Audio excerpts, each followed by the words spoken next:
Hi everyone, we're here again with another recipe, our Zobo recipe. This is a medicinal Zobo. So wash your Zobo before you put it on fire. We're going to be adding ginger and turmeric. We are going to be cutting them into pieces, then eat them poured or what you know as perekese. Then we're going to be adding our uda or what you know as negro pepper.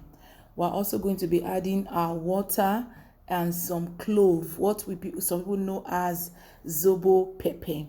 All right, you're going to add your water and you're going to put it on fire. You are going to make it boil for just 20 minutes. We don't want to overboil it. Yes, it's boiling now. We are going to prepare our sweeteners and we are going to be using natural sweetener, which is the pineapple, dates, and the beetroot. You know, these fruits, they have their natural, sweetness. You are going to soak the date for 6 hours. Then we are cutting the beetroot into smaller pieces. Then we are going to blend them together in our blender. You are going to make it very smooth. Yes, you put it one after the other. Then you blend together. Add clean water, just a little bit of water. Then you add the blended pineapple, date, and beetroot into already boiled Zobo. You can see that. Yes, we mix it together.